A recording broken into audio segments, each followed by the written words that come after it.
Welcome to Redefining Real Estate. I'm Rylan. And I'm Morgan. Expect a mix of education, humor, and authentic conversation as we explore all things real estate. Let's jump into today's episode. All right, so today we're going to be talking about the psychology of home pricing and how it can affect, what kind of activity you see on the market, why some homes sit for 100 days or hundreds of days, and why others will sell within a week. So, Rylan, I know that you and I were just talking about this a little bit. What are your initial thoughts when we talk about the psychology of pricing homes? Yeah, I think the biggest thing to understand, like when you're going to sell your home, is that like we can do all of like the upfront work of, pricing strategies, figuring out what the sweet spot may be. But at the end of the day, it's really only worth what someone is willing to pay for it. So that's kind of a difficult thing to teach sometimes because, obviously I want you to get, let's say, $300,000 for your home. Comps may show $300,000, but it may not, go for that on the market. But obviously we do everything we can to get that as accurate as we can. But I think just up front, just to be clear, like it is really only worth what someone will pay for it. Sometimes it's more, sometimes it's less, but that's kind of my initial thought. Obviously, there's a lot more to all of that, but that's something that's on my mind at the moment. Yeah, and I think what you mentioned as far as like a house is only worth what someone's willing to pay for it, that includes a lot of factors that are sometimes out of our control, like market dynamics, right? Like in our market, typically the summertime is the most active time, but there can also be like a random spikes in activity based off of news of the economy doing well, or like, I don't know, I guess the interest rates coming down a little bit. But for sure. Even though in our world, we know that a lot of times interest rates are dropped way before, I guess, like the general public knows, it still just seems to randomly come in waves, at least here in Bryan-College Station. Yeah, those like little things throughout the year that like could help you, or could, make your house sit a little longer if they go up a bit. Those sort of like things I feel like, can be unpredictable and out of our control, like you mentioned. So I think those are things to kind of like, take into account, but I definitely would not depend on those. Right. And that's the hard part about trying to figure out like timing as part of this like psychology of why some homes sit and some don't. Because a lot of homes that were listed in like October, November-ish of last year, I feel like they did sit on the market a long time. And then all of a sudden, like late January, early February, they started getting multiple offers. It was crazy. For sure. And I know both you and I were seeing that, where homes had sat on the market for over 40 or 50 or 60 days. And then within a weekend, they're seeing multiple offers. And so it's market dynamics like that we can't exactly say and like pinpoint like, okay, your home is going to sit on the market if you list it during this time of the year, but we can have an idea of the likelihood of what may happen, taking that particular factor into consideration. Right. I definitely agree with you. It's it's kind of a tricky thing to explain and teach, and because obviously we do this every day. We train on it. We live and breathe it. It's one of those things that we can fully understand, but it's when it's your first time maybe selling your home, it's a lot to take in, a lot to understand, especially if you're on like some sort of like strict timeline for maybe a new job or whatever that may be. It's a tricky thing to learn, but obviously we're here for you every step of the way. So it's something that is good to understand for sure. Yeah. So we talked about timing aspect as far as the psychology of why some homes sit. So the next aspect, I think, we touched on pricing a little bit, but I think we should wait till the end to go over that. I think for sure probably going over like preparing the house. Yes. That is a great option to discuss. So whenever you're meeting with a seller, what are some things that you try to discuss with them, to kind of get them ready for going live? Yeah, I think in my opinion, it's like a empty home. A lot of people say empty homes sell better, which sure, it's kind of like a blank canvas, but sometimes it's cool to see like how, someone may have done the living room or the kitchen or how they set up the master bedroom or something, but also too, like, I guess what I'm trying to say is you want to make the home look like you don't live in it, but also like make it to where you still live in it. That doesn't really make a whole lot of sense, but I guess just the big thing would just be like, cleanliness in the home, but also make it to where it's not like super personalized. Obviously, if you're still living in it, you're going to have your things, but try to, pick up, make it look neat. I guess just kind of like make it more like engaging with the buyer if they walk into it for the very first time. Like, what are they going to notice? You know, if the living room's done a certain way, they may like it, they may dislike it, whatever it may be. But I guess, yeah, that's like the biggest thing is just make it to where like they can see how life may be lived there. Yeah, it's hard for sellers to get into the perspective of thinking about how a buyer would see their house because you live in it every day. You don't Right. notice some of the small things that a stranger would. Even something as simple as like how your house smells. Like, y'all know when you go on vacation and then you come back and you're like, oh, this is my house. Like, it has that house smell. Sometimes it can be good, sometimes it can be not so good. Right. And so part of our job is trying to explain all of these aspects to a seller. And that can be difficult also because, especially I think for us being a little bit younger in the industry, not necessarily with our experience, but just because we are younger, like agents, Yeah. it can be sometimes uncomfortable or awkward to try to tell someone twice your age, like, hey, this is the things that you need to address, because maybe that trust isn't quite built yet. Of course, yeah. So I think that's a big struggle, and a lot of times I don't know how many agents are having these conversations with their sellers. Right. You know, we give our people a checklist of things to try to check off, but it can be overwhelming, you know, so. Of course, yeah. And especially too if like, you know, say they are like interviewing multiple agents and you're the only agent that's like being a bit more like, I guess they could take it as like negative, you know, like you're like, hey, you're telling me I need to clean my house and it can't smell a certain way. But like you have their best interest in mind, right? Like you're just trying to say, look, like this is going to help you in the end. I'm not trying to insult you or do any of those things. But yeah, if you're the only person having those difficult conversations up front versus just like neglecting certain issues just to get the listing, you know, in the end, that would be doing someone a disservice, which is crazy. But yeah, I think those difficult conversations are the reason why houses sell faster. Yes, totally agree. And some people are just naturally used to knowing what that's supposed to look like especially if as a kid you moved around a lot or like you've been in the process a few times, you know how to prepare your house. Some people don't need as much coaching as others, but most of the time you're not going to remember from when you moved 7 or 10 years ago, unless you're just very particular about how people come into your home. Like if you're the type of person who needs to clean the whole house before you have guests over, then you probably don't need as much coaching. But if you're the type of person that's like, you know, this is how I live here, come on over, then you're probably just going to miss a couple of things that a buyer would have some concern over. Like just something off the top of my head that I feel like a lot of my buyers get concerned about is like caulking, because in our area there's a lot of like movement always. So even if you have a house that's 5 to 10 years old, you may have caulking on the exterior, like say along the garage trim board and like brick. And it's like cracking or something, or like it shrunk. And so it peeled off a little bit or whatever. And so people will see that and they'll be like, oh my God, like there's a lot of movement here, you know, and it's like not even a big deal. Someone could have fixed it, you know, with $20 in an afternoon, but they didn't even think about it because they live there and it doesn't make sense for them to think about those things. Yes. Yeah. It's like, it's those little things that you just kind of get used to, you know, like, if you point it out, they're like, oh yeah, that is kind of messed up. Like they may have never have seen it.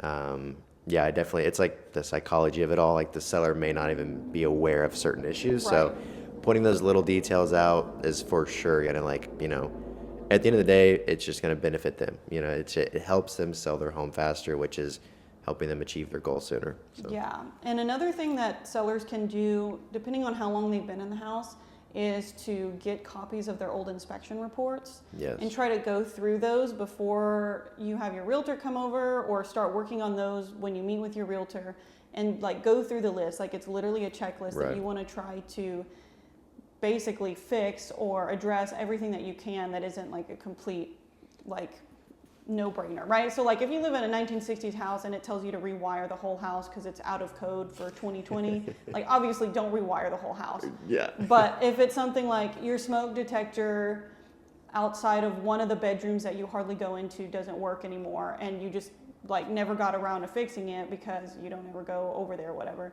then that's a super easy fix. And that's something that can make a big difference when a buyer is getting inspections, because you know the same things are going to pop up on their report.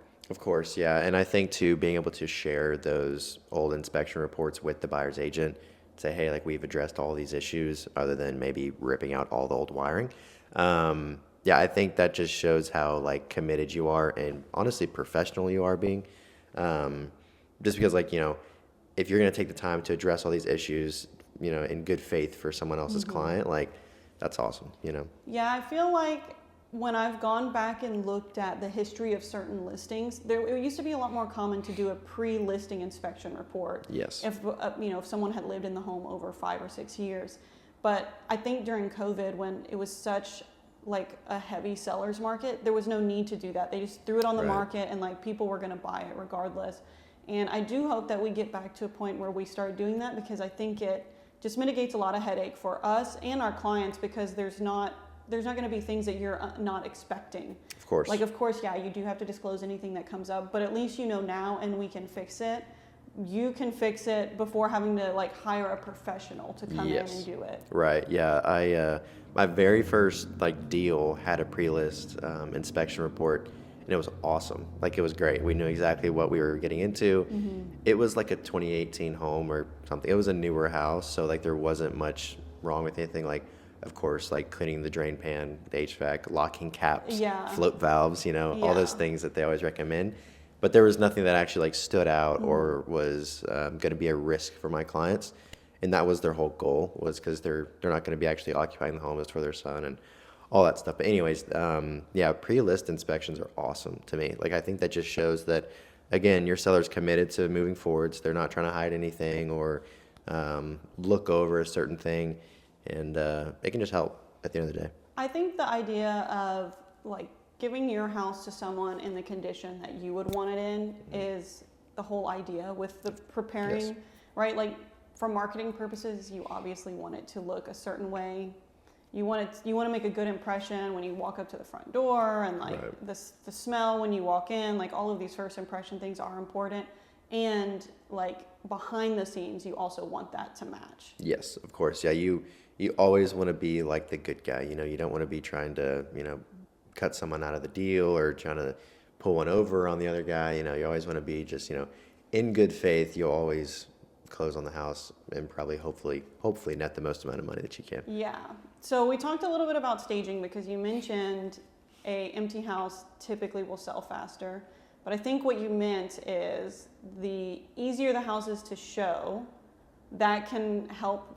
And then also like the cleaner and less personalized it is, the more it will help. Yeah, of course, yes. I'm a pretty firm believer in a blank canvas is always easier to create in, versus seeing someone else's art and then trying to make art, if we're going to keep using this metaphor. But I think it's easier to sell because it's more of a blank canvas, but also, yes, you can show it and look at it a whole lot easier as well, too. Yeah, I think that's something we talked about with the team, like not too long ago, is, as there are different types of agents out there, especially in our market, and a lot of people will like put themselves in a box like, oh, on my team, I'm the listing agent and you're the buyer's agent. On our team, we don't have any boundaries like that. Like we're all working with buyers and sellers. And I think it's super important for a listing agent to understand a buyer's point of view. Like I would say we're more buyer heavy at this point. And so we can literally go into a listing appointment and say, like, my buyers would literally say X, Y, and Z when they walked in here. Yes. We don't have to speak from, like, assumption. We already know what people are going to say. And so making sure that you choose an agent that's going to give you those perspectives, I think, is very important. Of course, yeah. As you prepare, because, again, it's about, like, okay, how can I make this the easiest possible thing for the agents to show, the least amount of risk for a buyer to think about, and then also like the attractiveness. How can I make it the most attractive? Right, of course, I agree. A lot of times I feel like when you're like first consulting with the seller, they may not be like in the mindset of moving out of the home prior to selling it. But if you can explore that option, and if it's, the right option for your client, not like, forcing them to get out, but if it could work, then yeah, I mean, of course, it's going to make it so much easier. You're going to be removing a whole lot of friction with trying to schedule things, get the dogs out, do this, if you can vacate the home prior to selling it, and you can go on the market vacant, it'll just make things a little smoother. But also to that point, like I don't think that if you have $200,000-$300,000 homes, one's occupied and one's vacant, and like all the things are the exact same, but there's those two. Like, I don't think that I don't think a vacant home is the only reason why it would sell faster, I guess is what I'm trying to say. I just think it would help if you know what I'm saying. Yeah. So I can speak from a little bit of personal experience. I have a listing right now where the sellers are very particular about like preparing the house for any sort of showing. So they would like to have like a day before notice if possible. Okay, yeah. They have kids, you know, there's all kind of stuff always going on. And so this past week we had a showing request and they initially approved it for the, you know, we got it like one day and it was for the next day. So they approved it for a certain time block. And then later on that night, they texted me and said, hey, actually, can you cancel the showing? I don't think we're going to be able to get prepared. Oh, okay. And so then I texted the agent and was like, hey, is there any way your client could push it to the next day, like over the weekend? And he was like, no, my client is a professor at A&M. They're literally like flying in and they're only going to be in town to see houses for 4 hours. And they need to be in your school district that your listing is in.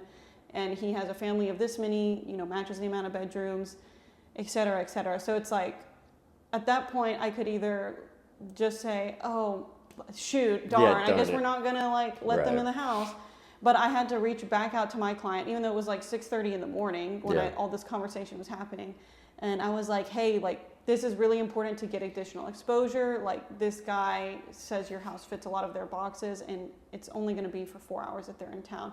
Like, if the house was vacant, there would have been no friction there. Yeah, to go check it out. Yeah. Right. But because people have lives and life happens, like, there's all these, you know, complicated pieces to trying to sell the house that you may not even think about. Of course, yeah. What ended up happening? Did they get to see it? Yes. Okay. They were able to get in to see it. They understood, especially understanding the situation a little bit better that the person was flying in. And this was an agent that I had spoken to previously about the property, that he had reached out to me about it like 2 months prior because his client had sent it to him before they even made the trip here. Gotcha. So I was fully aware of what was going on. I didn't explain that up front to my client because usually you wouldn't give that much detail just from a showing request. Right. And they were usually pretty good about, you know, day before notices. So yeah, after they understood the situation, they were like, okay, that's fine. We can make it work. Gotcha. Well, good. That's good news. Yeah. And of course, the more showings you can get, the more feedback you can get. And so we've talked a lot about preparing the house and, you know, kind of our role in this. But at the end of the day, like we talked about at the beginning, it's all about price and how much someone's going to pay for it. Right. So I think that's the biggest reason why some houses sit on the market for a long time and some don't, is just because of the price and the psychology of where you price it versus how much you prepared. Of course. Yeah. I know we can both speak to this recently, but beginning of this year, I had some clients looking in like, you know, 250 price range.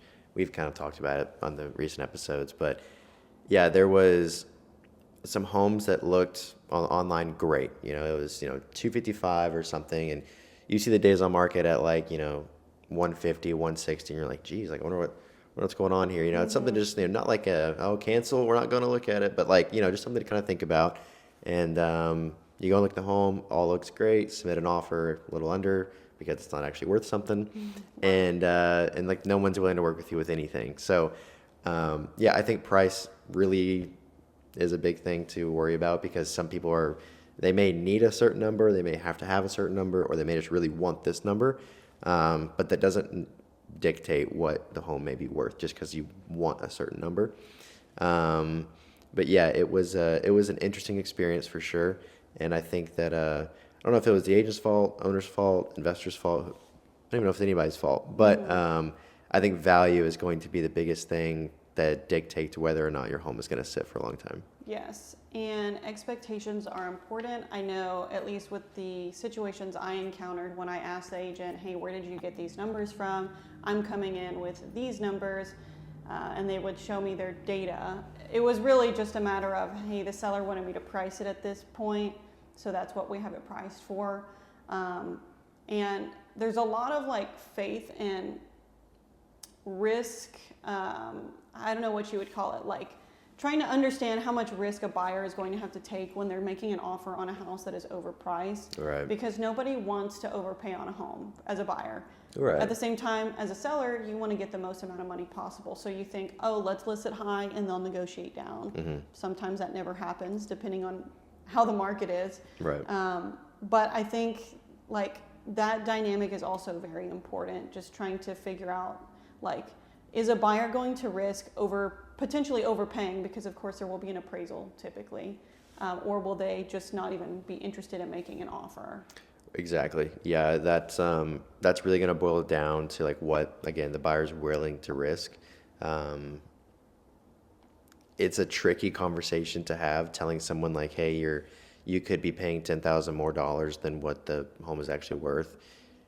No one wants to do that. That's never anyone's like goal when they first start looking into homes. Like, hey, let's go spend more money than we should on this, right?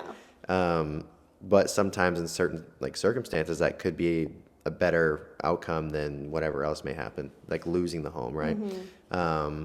So yeah, it's a tricky conversation to have, but again, it could be in the best interest of your client if they really love the home or if they plan on being there for a long time. Financing $10,000 over 30 years is like what, $20, $30, $40 extra maybe. Sure. Whatever it may be. But yeah, it's a difficult conversation to have. Right. And well, especially when you're financing, if you are not putting 20+% down, Right. then the appraisal is really going to be your like lifeline during this. I did have a client tell me recently that she felt that appraisers literally just like approved the price of whatever like price you were under contract at because they just wanted the deal to go through. Unfortunately, that is not the case. Maybe it was like pre-2008, but after all of that happened, you know, there's a reason that we have an appraisal, and there's a reason that you're putting so much money down and that you're even getting approved. Like, trust me, you wouldn't have to go through all this red tape if it was as easy as an appraiser literally just being like, "Yep, you're good to go." Right? They're going to make sure that the value actually meets whatever the loan amount is or whatever the financed amount is.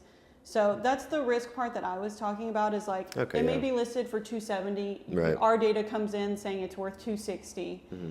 Do you want to risk going under contract, going through the option period, getting, you know, a week and a half before closing, getting the appraisal? It comes in at $260, and now as a buyer, you have the opportunity to either terminate the deal, lose out on all your inspection money that you paid, $800, we'll say, all the Right. time you spent, all Right. the emotional investment you've made, and you can either terminate and get your earnest money back, Mm-hmm. or you can have a conversation with the seller, and hopefully the seller is reasonable enough to come down on the price. Right. Because then at that point, they know that it didn't appraise for the right amount. Right. So are they going to go back on the market as a seller saying, oh, the appraisal came in low, and then try to find another buyer that's willing to pay more Right. when nothing Yeah. else has changed? So I Exactly. think, like, as a buyer, that perspective of like understanding a seller's point of view at that point Mm-hmm. is helpful, because it's like, obviously, who would go back on the market unless it's Right. a house that was in high demand and it was multiple offers, right? Correct. Yeah, and they maybe had some more on the table or whatever. Yeah, I think you touched on a few good things there. I think the biggest concern for like a seller would be like, say they have to net a certain amount, Mm-hmm. and that appraisal comes back to where it's a dollar amount that they wouldn't net what they needed. That may be a reason why they go back on the market, but again, they would probably have to pivot a little differently, because again, you're going to run into the exact same issue maybe 100 days from now, you know? Yeah. So if time isn't an issue, then sure, but you're trying to sell your house. I doubt you want to take forever to do so, right? Like, Right. no one wants to take longer than they need. And yeah, I mean, the same thing kind of goes for a buyer, you know, hopefully they can negotiate that, but time's going to be the biggest thing you're losing out on if you do terminate, because I would argue that buyers may have more time to look around versus sellers, but maybe not. You know, they may have a lease that's coming up pretty soon, and they may Yeah. have just, 25 days maybe down the drain. So yeah, I think time is going to be the biggest thing there that you'd be losing out on. Yes, completely agree. And again, we have most of our experience, I would say, like under the under the $500,000 price For sure. range. For sure. So obviously those buyers are going to be perhaps in a different situation, a different life stage than if you're looking above that. Correct. Or, you're building a custom home or something of that nature. Like, your situation is going to differ depending on how much money your ideal buyer has. But at the same time, it's kind of like you want to stack the odds in your favor. And the more of these things that you can do to get it prepared, to price it correctly, to make a great first impression, create the least amount of friction as possible, like, the higher the chances that your house is going to sell for the quickest, or with the quickest timeline and for the most amount of money. Right, for sure. I agree. A thought I had was sellers are always so curious about what realtors think their home would be worth, right? Some realtors may say, oh, it's worth $350. Others could be, oh, $320. Like, how do we come up with different pricing? Correct. So I think it's obviously we're not like licensed appraisers. We don't determine value by any means. But I do think it may be worth speaking to how we actually come up with the numbers that we choose, because we're not just going to give you whatever CAD says, whatever, county appraisal district, Yes. whatever the county thinks your home is worth. We're not just going to tell you that. And typically it's a lot different too, right? So I think it'd be good to kind of touch on it at a high level. We don't have to really break down too much of our formulas, but I think that'd be a good thing to kind of touch on just a little bit. Yeah, so I think first thing that you want to look at is, as a seller, if you're trying to do your own research and verify maybe what an agent, if you don't know someone that you trust already, like if you're interviewing and trying to determine whether someone knows what they're doing and you want to do your own research, what we typically do is, obviously you have to look in your neighborhood and see if there are ideally three or more good comparable properties to what you have. That means ideally within either 5 years newer or 5 years older of when yours was built, in a square footage range that's like 20% less or 20% more than yours.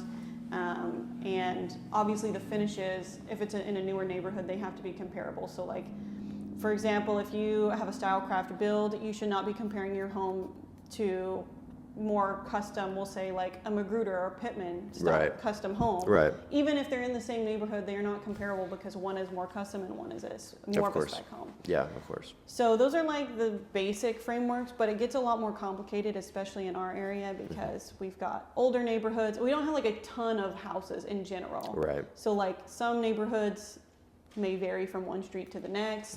It's not all like a developed, planned out community in every single neighborhood. Of course, right. So you mentioned square footage, right? 20% higher, 20% lower. Let's say a home is 1,500 square foot, and the house that you're comparing it to may be like 2,000 square foot. Would you leave it? Would you adjust it? And I guess if you're going to adjust it, how would you explain it to a seller that you adjusted it? So if you're going to use that, then that must mean that there are no other comparable options that you can use that have sold within the last 180 days or maybe last year in that neighborhood. Correct. Because 500 square feet in that range is pretty big. But we typically adjust like 40% of the average square foot of the comps. So, and our method is what we were taught appraisers have used in the past. So that's why we use 40% of a price per square foot amount. So say you have 3 comps and the average price per square foot among those 3 is $150 a square foot. So then you take 40% of that $150, you get that adjustment amount, and then say your target property is 1,500 square feet and the first comp is 2,000, then you take 40% of that, yeah. Or 40% of 150, the price per square foot, and then multiply it times the difference in square footage, and that's your adjustment amount. Right, and you'd subtract it dollar amount wise. Yeah, so you're basically taking the comparable properties and you're adjusting them to be the same as your subject property. That is good information right there. I think the square footage adjustment is the one that I see other agents mess up the most. They kind of just do like a $100 for every 500 square foot or something, I don't even see them doing an adjustment. Sometimes it's crazy. Right. Yeah. I think I've seen 2 or 3 CMAs this year, and one of them had the adjustment, which was what it looked like to me was for every 500 square foot, they adjusted it by like $200 or something, which wasn't accurate at all. Like my CMA was way different than that. Yeah. I think I took off like over like $5,000 with that formula, and they only took off I think like 1,000 or Yeah. something, whatever it was. And then the other two just didn't do adjustments at all. But okay, so also with the age of the house, so you wouldn't compare a 2000s home to like a 1980s home. Typically, no. I mean, again, it all depends. Mm-hmm. There are some neighborhoods that are weird like that here, but like, Right. no. Yeah. I mean, why would you? I mean, you would pick and choose, right? But I've had, like, when I first got into real estate and I was working with a lot of investors and wholesalers, they had their own, like, comp formula that they would use, and it was like something that their guru had taught them, like, oh, when you're flipping, you need to look in this, like, a 1 mile radius of the property, and then you can use comps within a mile. And 1 mile? and Oh it's my like, okay, God. maybe in larger cities, sure, But like, it is so, like, localized here. You cannot do a mile. You can do, say, this part of Castlegate 1 that was built during this time period, but Right. then, like, you can't go into Brewster Point and then use the same comps even though they're within a mile of each other. Exactly. So it just, like, it doesn't make sense what people are being told. And then I've had agents that, like, I've seen their CMAs and they literally just send me like 3 homes. They're, the subject property is 1,500 square feet. The others are like 1,200, 1,300, and like 1,700. Right. Say we have a range.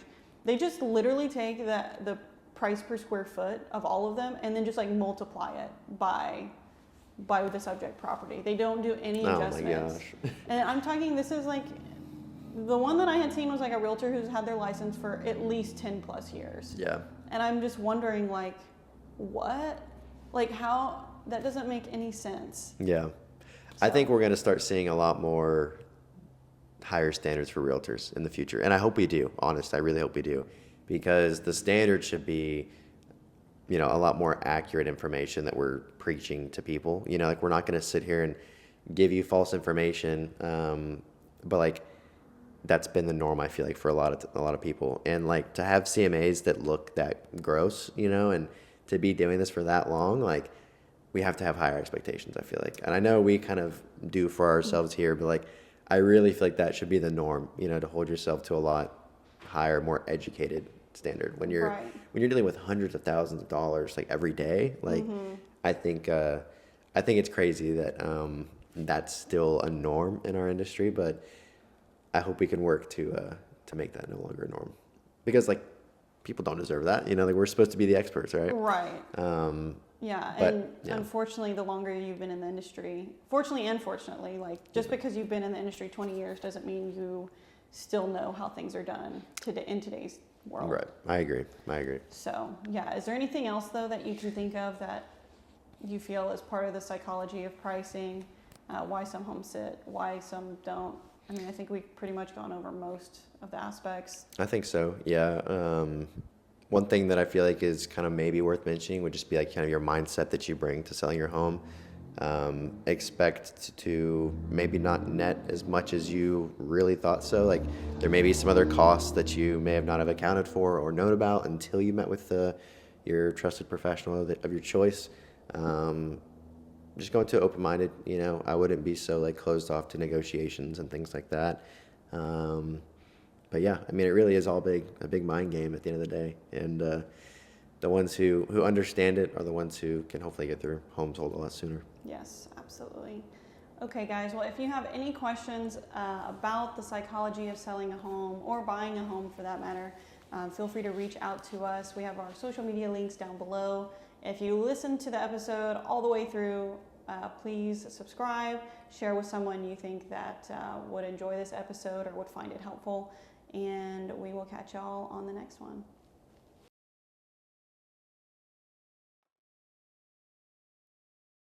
Thanks for hanging out with us today. We hope you found something useful or at least had a good time listening. Yeah, if you enjoy this episode, feel free to subscribe or share it with someone who might enjoy this content. And if you have any questions or topics you want us to cover, reach out to us on Instagram. Everything will be linked below for you.